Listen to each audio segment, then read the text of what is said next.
परंतु आज कुठलाही मुहूर्त नाही आणि लग्न तर आज नाहीच नाही. अहो असं काय करताय? मुहूर्ताची अक्षत ठेवायला जायला नको का? मुहूर्ताची अक्षत ना द्या ना, मी कुठे थांबवलंय? पण ही कसली रीत आहे? दर्शनास म्हणून जायचे आणि अक्षत ठेवून परत यायचे, इतकी साधी गोष्ट.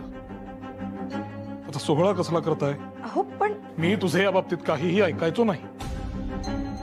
हे असलं वाजंत्री ताशा आणि मिरवणुका मला जमायचं नाही. ठरलं म्हणजे ठरलं, चर्चा नको. घरातलं पहिलं कार्य आहे, सगळं काही रीतीला धरून व्हायला नको?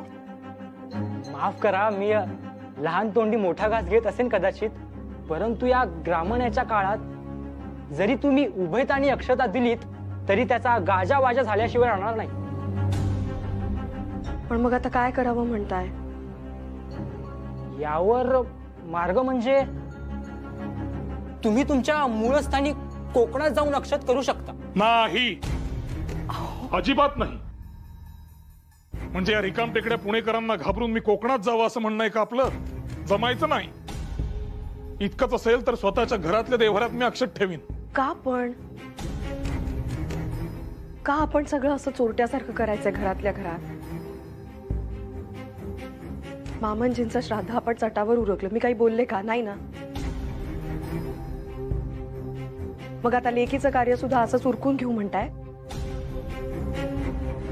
हे कसे करा बुवा, निमूटपणे गणपतीच्या मंदिरात अक्षत ठेवायला जा.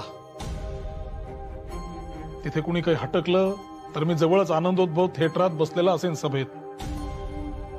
मला येऊन सांगा कुणाची काय हरकत आहे, मी पाहतो. चला येतो मी. थांबा गुरुजी, मला विचारायचंय काही.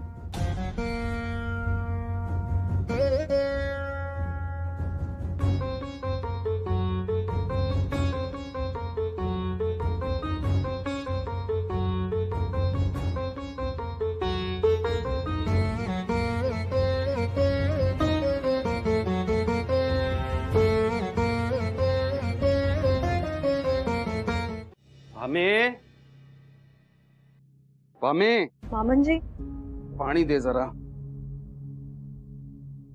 घ्या. जेवढी जमतील तेवढी आमंत्रण करून झाली आहेत, तर किती लोक येतात बघू. कसं करायचं हो मामनजी, तुम्हीच सांगा. आपल्या घरातलं हे पहिलं कार्य, 4 माणसं देखील आली नाहीत तर कसं व्हायचं? तेच आहे खरा. बाळ नाही म्हणतो का प्रायश्चित्ताला? तू त्याला समजावून सांगितलंस का मी बोलू? हो,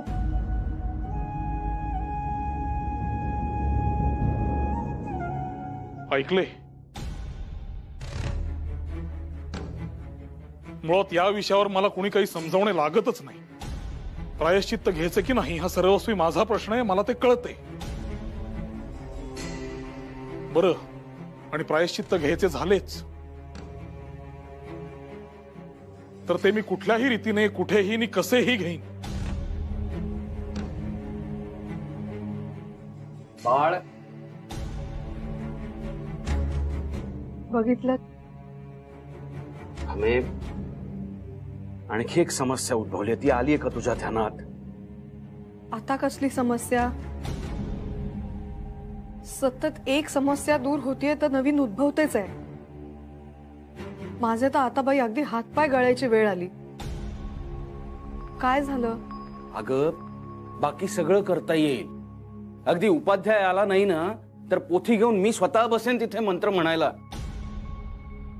पण आता घरात कार्य काढलंय, 4 लोक येतील, त्यांच्या स्वयंपाकाचं कोणी करायचं? ब्राह्मण आचारी आणायचे कुठून? अगो बाई, हे तर ध्यानातच आलं नाही माझ्या. आता हो मामनजी, म्हणजे मी आता मुंजीत बसू, ती तयारी करू का स्वयंपाक करू? आणि इतक्या माणसांचा स्वयंपाक व्हायचा तरी कसा माझ्या एकटीच्याने? कमीत कमी 4 हात तरी लागतील मदतीला. कसं व्हायचं? करूया करूया करू काहीतरी.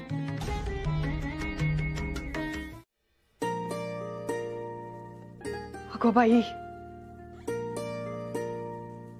देवा,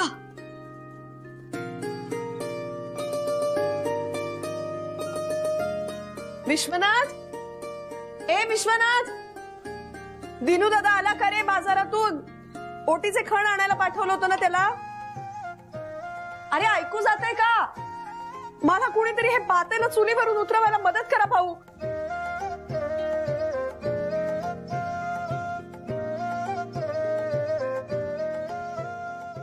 सगळी कामं अर्धवट.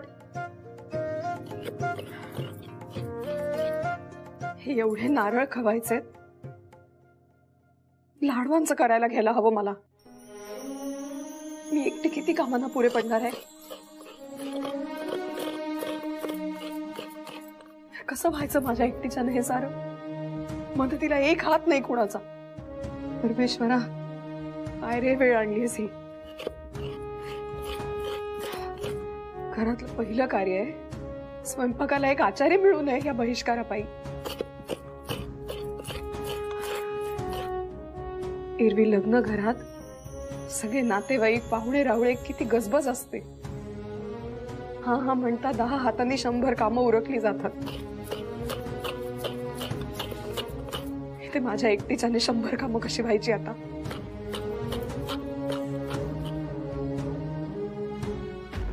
आणि टिळकाने डेक्कन एज्युकेशन सोसायटीतून बाहेर पडणे याने न्यायाच्या तराजूची पारडी तर समतोल झाली, परंतु कधी काळचे 2 जिवलग मित्र मात्र परस्परांचे कट्टर टीकाकार बनले.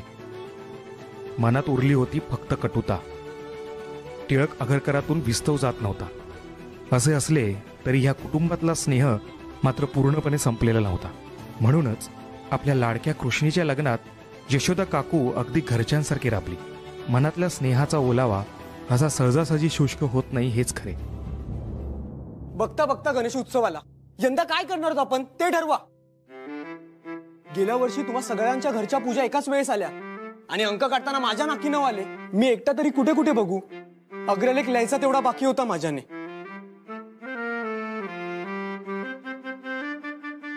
त्यात आता आगरकर गुरुजी नाहीत ना. नाहीतर लेखांची कमतरता भासलीच नसती. तसंही त्यांना ह्या सणांच्या गोंधळात काही रस नव्हता, त्यामुळे मला मदत व्हायची.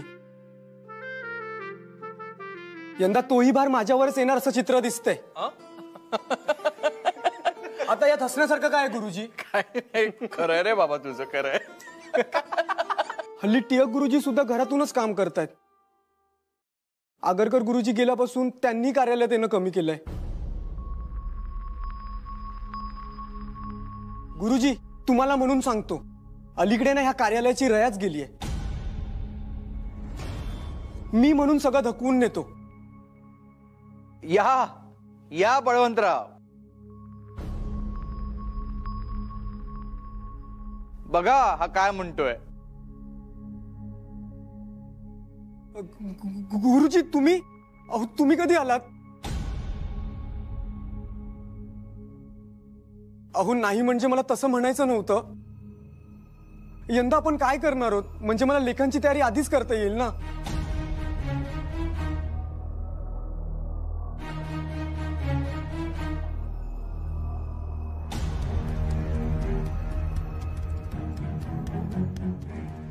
अगदी बरोबर बोलतोयस दीनानाथ. हा सगळा व्याप काही आता माझ्याच्याने सांभाळला जात नाही.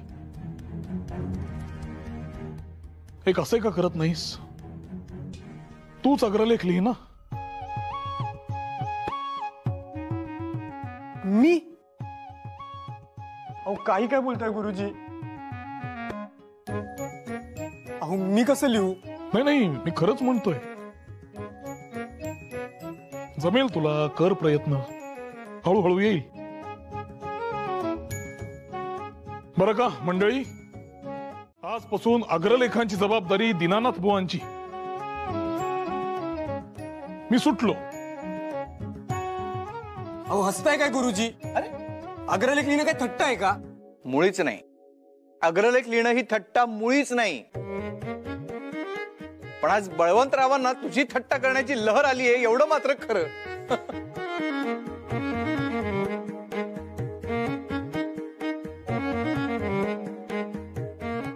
जा कामाला जा.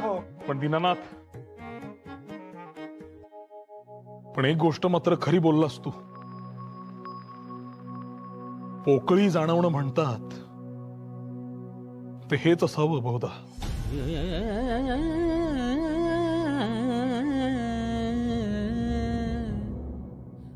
असो, कामास लागा. आग्रलेख लिहायचेत ना.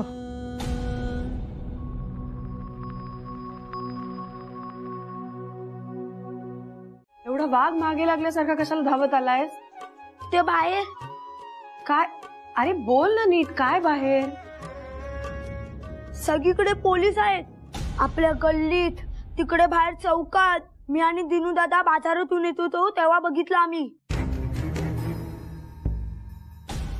पोलीस? काय रे, काय झालंय? आज ते नागोबाची मिरवणूक निघते ना. मिरवणुकीत वाजवल्या जाणाऱ्या वाद्यांविषयी तक्रार करून मुसलमान लोक दंगा करतायत की काय, या भीतीने पुण्याच्या अधिकाऱ्यांनी कडेकोट बंदोबस्त ठेवलाय. मिरवणुकीच्या रस्त्यावर 150 हत्यारबंद पोलीस आणि नंग्या तरवारीचे घोडेस्वार. आणि हे सगळं कमी की काय, म्हणून 4थ्या बॉम्बे रायफलची पलटणी सज्ज आहे. अगो बाई, एवढे पोलीस? होय. कलेक्टर मिस्टर चार्ल्स आणि पोलीस सुपरिटेंडंट मॅकफर्सन हे सगळे अधिकारी स्वतः थांबणार आहेत. काय सांगतोस? हे कठीणच म्हणायचं. हे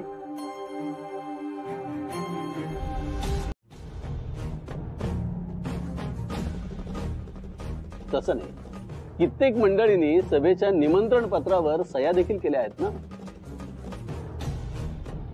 मुसलमानांचे दंगे होण्याबाबत सरकारी अधिकाऱ्यांचा पक्षपातीपणा कारणीभूत आहे, ही गोष्ट मुंबई पुण्यातील सुधारक पक्षांनाही कबूल आहेच की. पण जे काही करायचे ते एकत्रितपणे करा, एवढंच माझं म्हणणं आहे. मुसलमानांचे दंगे होण्यास सरकारी अधिकाऱ्यांचा पक्षपातीपणा कारणीभूत आहे हे आम्हास म्हणजे पुण्या मुंबईतील सुधारक गटासही मान्य आहेच. होय, ज्ञानप्रकाश आणि इतर वृत्तपत्र हेच सांगतायत. आता हा ज्ञानप्रकाश 28 ऑगस्ट 1893चा. यात काय लिहिले आहे पहा. Some of the government officials may think it to be an agreeable pastime to make political capital out of whole affair. But how dangerous this procedure is can now very well be realized when we have experienced this year a frightful succession of disturbances.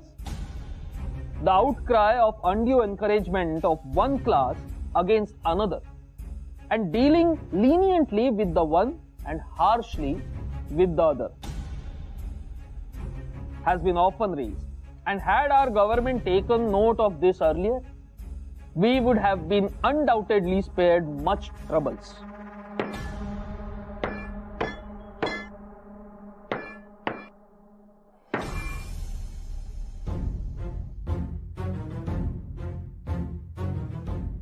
हे असे नुसते लिहून काय हाती लागणार आहे? यासाठीच सभा घ्यायला हवी असे माझे स्पष्ट मत होते आणि आत्ताही आहे.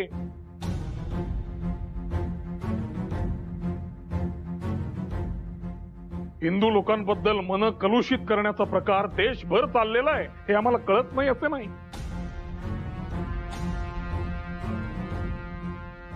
या दोन्ही जातींच्या पंचायती नेमून दंगे न होण्याची सर्व जबाबदारी पुढाऱ्यांनी घ्यावी असे सरकारचे मत असते. त्याचे कारण काय? सरकारला आपली जबाबदारी टाळायची आहे आणि सरकारच्या या विचाराला भुलून इथले अनेक जण ही जबाबदारी आपल्या शिरावर घ्यायला माना पुढे करतायत आपल्या. आणि इथेच आपली चूक होते. तुम्हाला नेमके म्हणायचे तरी काय बळवंतराव?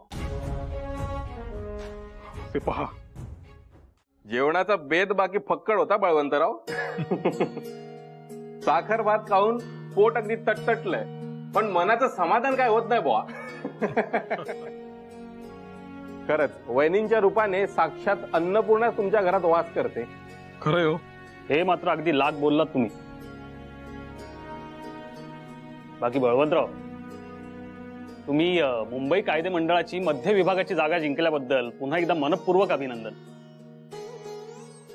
बाकी बळवंतराव, नाम जोशी कसे काय आले नाही भाऊ अजून? कुठेतरी कामात अडकले असतील, नाहीतर एरवी त्यांना आमंत्रण दिलंय आणि ते आले नाही तसं व्हायचं नाही. घ्या, स्वागत आहे नाम जोशी. वा वा वा वा, 100 वर्ष आयुष्य आहे आपल्याला नाम जोशी. आता तुमचीच आठवण निघाली होती.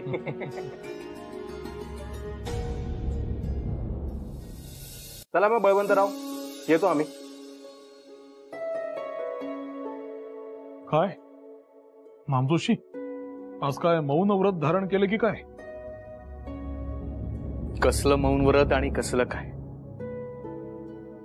आल्यापासून पाहतोय गप्प गप्प आहात अगदी.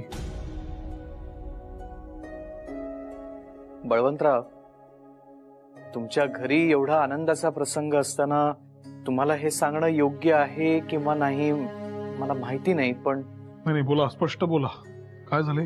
गोपाळराव,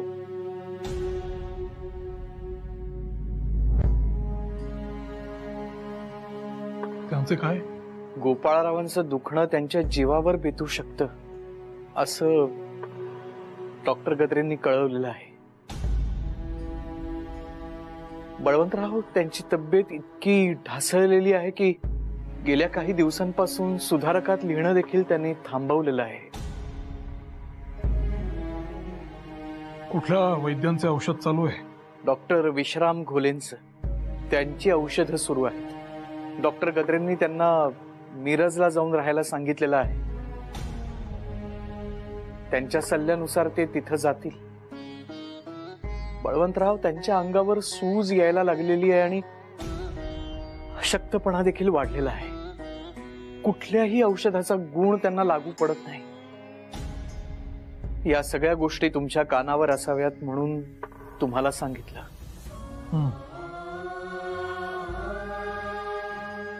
निघायला हवे मला.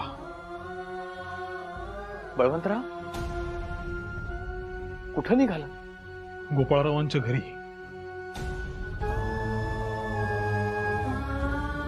माझ्या जाण्याचा आणि तुझ्या अलवणात राहण्याचा काही एक संबंध नाहीये, आणि हे मी सांगतोय तुला. त्यामुळे उद्या तुझ्यावर वेळ आली की त्यांना निक्षून सांगायचं धैर्य ठेव. यशोदा, तुला ठेवावं लागेल. बरं बाई, देते वचन, राहीन धैर्यानं. पण का असं बोलताय? जिवंतपणी विधवेच.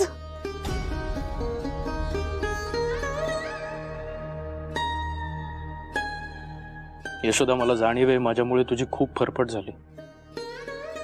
कधी नवं कोरं लुगडं नाही की दाग दागिने नाही,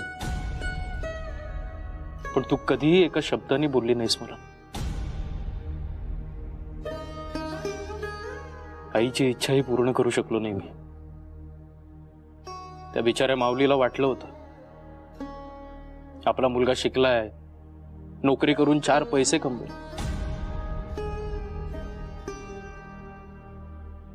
आपल्या मुलांच्या बाबतीतही हीच गत. त्यांचा बाप म्हणून त्यांच्यासाठी काही ठेवलं नाहीये मी मागे. हो बास, वास आता हे असं सगळं बोलणं. आणि मला कुठे होती दागदागिन्यांची हौस? वयामुळे आलेलं ते अल्लड पण होतं इतकंच. आणि असं का बोलता हो? तुम्ही काही मागे ठेवलं नाही. आपलं हक्काचं घर आहे. तुम्ही आहात ना माझ्यासाठी. मग मला अजून काही नको बाई. आणि 4 दिवस टिकणाऱ्या या पातळामध्ये सुख असतं असं कोण बोललं?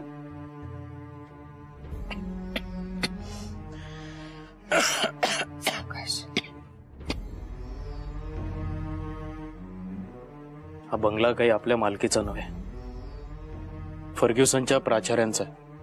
उद्या माझ्यानंतर तो तुला लगेच सोडावा लागणार आहे. थांब जरा. काय हवंय मला सांगा. थांब जरा. सावकाश.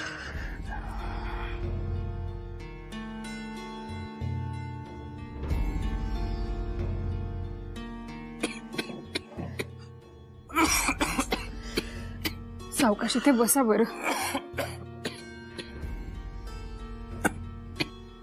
पाणी देऊ का तुम्हाला? हे ठेव. हे काय? हे ठेव. माझ्यासाठी एखादा नवा दागिना केला की काय?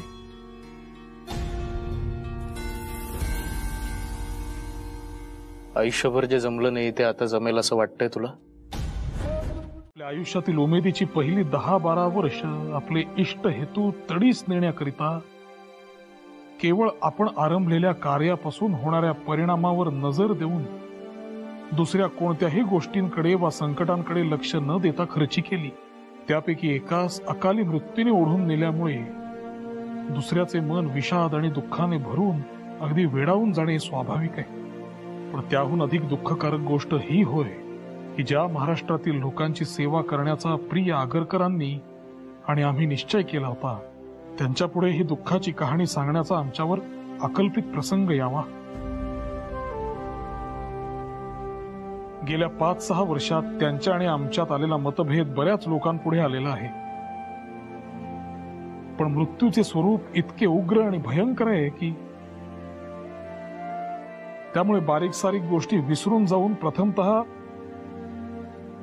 दृढ निश्चयाने त्यांनी आणि आम्ही काही विशिष्ट लोकोपयोगी कार्य करण्याचे मनात आणले व त्यानंतर ती कार्य सिद्धीस नेण्याकरिता एक दिलाने घरी दारी किंबहुना कारागृही जे बेत केले व उद्योग केले त्यांचे तीव्र स्मरण पुन्हा पुन्हा जागृत होऊन आमची बुद्धी व लेखणी गोंधळून जाते.